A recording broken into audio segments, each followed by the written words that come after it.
Okay, so for today's vlog, re-reviewin ko ang mga kaganapan. Kasi tatamad ako mag-voice over. So, ayan, meron tayong tinitiradang EcoBoost Kisser Henny yan. So, pinalitan natin flywheel yung kanina. So, ito yung mga pinapalitan niya. Ayun, mga bagong clutch natin and Chef Park. Sarap. Solido, brand new. LUK, Brett, ang sarap. Yummy. So, ayan yung mga kinakabit natin sa mga binibenta natin EcoSport Fiesta. So, makakaasa kayo lagi yung quality boy. Ang laman ng transmission yan, so ito yung sa puti na EcoSport. Actually, marami yan. Naubos nga yung ship port namin ng clutch eh. Nag-outsource lang kami kanina. So, ito pag second hand, yan o, kunwari. Yan, umaandar yan. Tignan mo. Yan yung loob ng transmission ng EcoSport. So, imagine kung bibili ka ng EcoSport sa labas, kahit hindi nga brand ng ng Ford eh. So syempre kung second hand, syempre meron talagang wear and tear yan. So magiging ganyan yung loob niyan. So yan naman sa pula. So palit natin yan, bago niyan. So ba't natin pinapalitan? Eh hindi mo alam kailan masisira yan. Tingnan mo may tsura oh. Nanggigitata na parang gusto nang mag-alsa baroto. Oh, may tsura. Hindi na bahaya na. Dry clutch kasi ang EcoSport. At ang dual clutch kasi is hindi nakalubog sa langis, kaya ganyan, kalawangin pagdating ng araw. So yan, LUK brand, puro original, ang tamis, ang sarap, para kang nanalo sa Germany. Kasi German brand yan eh.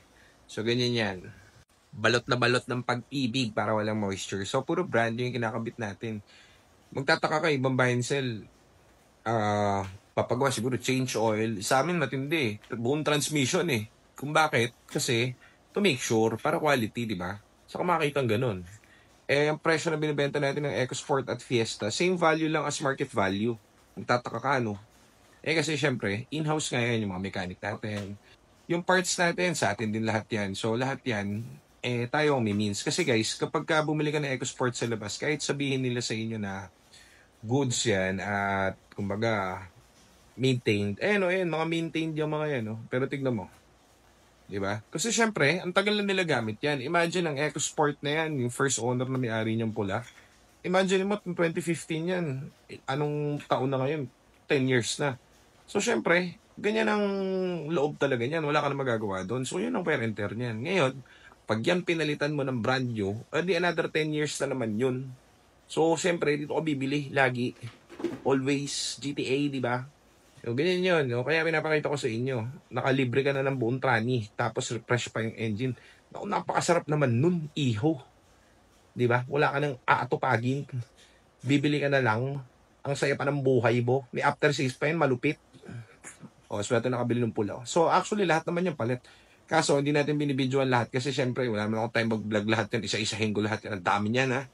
Napakadami niyan, guys. So, imagine mo 50 50 ship port, 50 clutch na ubos.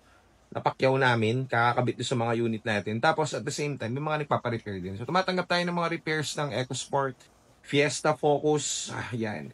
So ito naman yung engine natin, kung makikita nyo. Kapag sinabi nila na, kunwari nakita ng mechanic natin, sir, ito mas kailangan to i-refresh ang engine. So hindi kami kasi nagtitipid eh. So refresh ang engine, baba mo, sige, palitan mo lahat ng kailangan palitan. So yan, itandaan nyo, ganyan lang ang itsura niyan. Pero, imagine niyo sa tagal na namin gumagawa niyan, kahit nakapikit, kayang buuin ng mekaniko natin yan. At hindi kami nagtitipid sa parts pagdating sa Ford. Kasi, kala nung iba sabi nila mahal daw. Hindi mahal yan. Kung mahal yan, paano namin maibibenta yung mga, paano namin napapagawa lahat ng units, diba? So, malabo yun. In a day nga, kunwari may isang parts na kailangan dyan, in a day kaya mong mabili yun. Mas mabilis pa yung pyesa nito kaysa sa mga Toyota and Honda. Para sa akin kasi siguro alam ko lahat ng source yan at alam ko lahat kung saan dadalhin yan. Okay, so ayan yung mga units natin. Kita nyo naman, di ba? Baba lahat yan. So magkano ang baba ng transmission? Pag kinuha mo sa labas yan, siguro yung mga nagre-repair na mga ganyan. Maabot yan ng mga 100K, ganyan.